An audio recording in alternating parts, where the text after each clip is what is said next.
Bandara jadi lautan air mata. Pemain Cina lemas disambut lagu Tanah Airku, mental langsung rontok.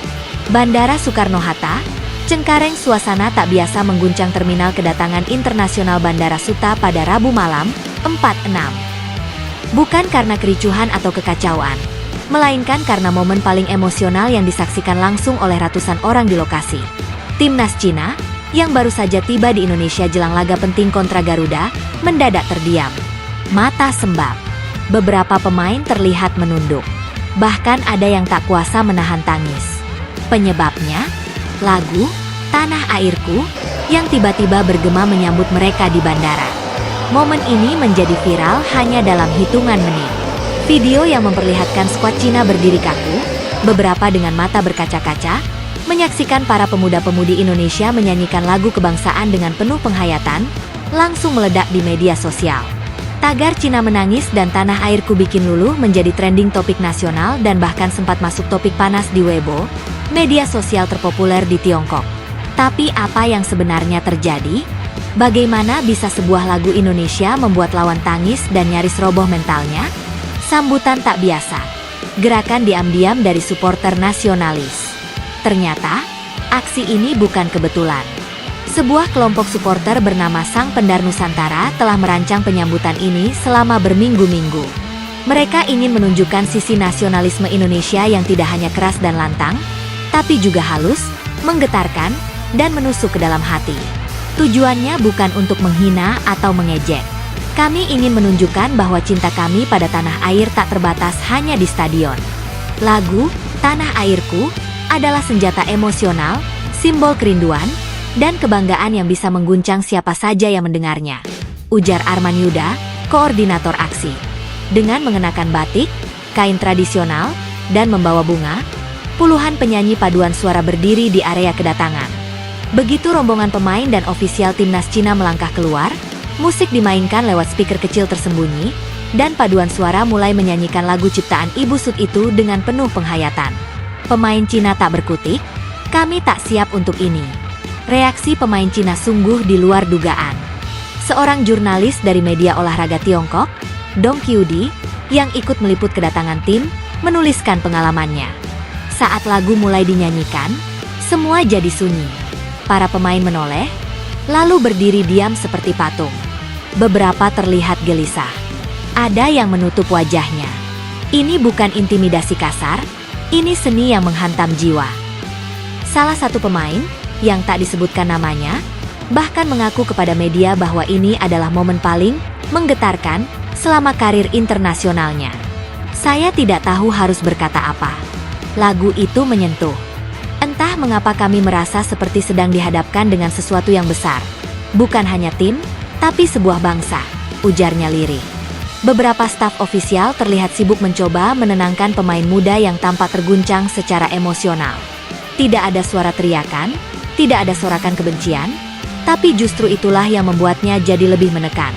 Tangis pecah, sujud diam, dan langkah gontai. Salah satu video yang paling viral memperlihatkan dua pemain Cina saling merangkul dan menundukkan kepala ketika lagu mencapai bagian ref, Tanah Airku Tidak Kulupakan. Beberapa anggota rombongan terlihat menyeka air mata, bahkan ada yang duduk di bangku tunggu bandara, terdiam tak bergerak. Seorang penumpang yang kebetulan berada di lokasi menyebut suasana saat itu seperti adegan dalam film perang yang dipenuhi kesedihan. Saya kira ini sambutan biasa.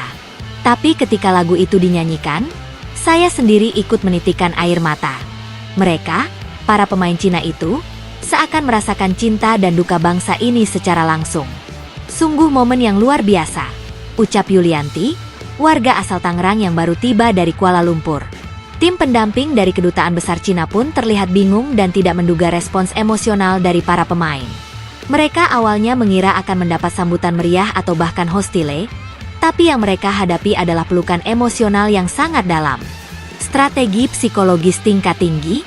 Meski aksi ini diklaim murni sebagai bentuk cinta tanah air, banyak yang menilai momen ini sebagai strategi psikologis ultra canggih dari supporter Indonesia. Psikolog olahraga, Dr. Ganesha Putra, menyebut bahwa apa yang dilakukan Sang Pendar Nusantara adalah bentuk psikoteater nasional yang sangat efektif. Lagu kebangsaan bukan hanya bunyi, tapi memori kolektif. Saat dilantunkan dengan penuh cinta di tempat yang tidak terduga, itu bisa menembus benteng emosi siapapun, termasuk lawan. Ini seperti senjata diam yang efeknya jangka panjang. Ia juga menambahkan bahwa pengalaman emosional negatif sebelum pertandingan bisa menurunkan fokus, daya juang, dan semangat bertanding jika tak segera ditangani. Mereka bisa saja tidak tidur nyenyak malam ini. Dan itu, buat pemain sepak bola profesional, sudah cukup untuk mengacaukan performa. Reaksi publik: salut, kagum, dan bikin merinding. Netizen Indonesia merespons aksi ini dengan penuh kebanggaan. Kolom komentar di TikTok, Instagram, dan Twitter dibanjiri ucapan salut dan kagum. Banyak yang menyebut aksi ini sebagai pukulan terhalus tapi paling dalam untuk tim lawan. Bukan dengan bendera, bukan dengan flare, tapi dengan lagu kebangsaan yang dinyanyikan penuh cinta. Itu baru Indonesia, tulis akun Rindu Timnas.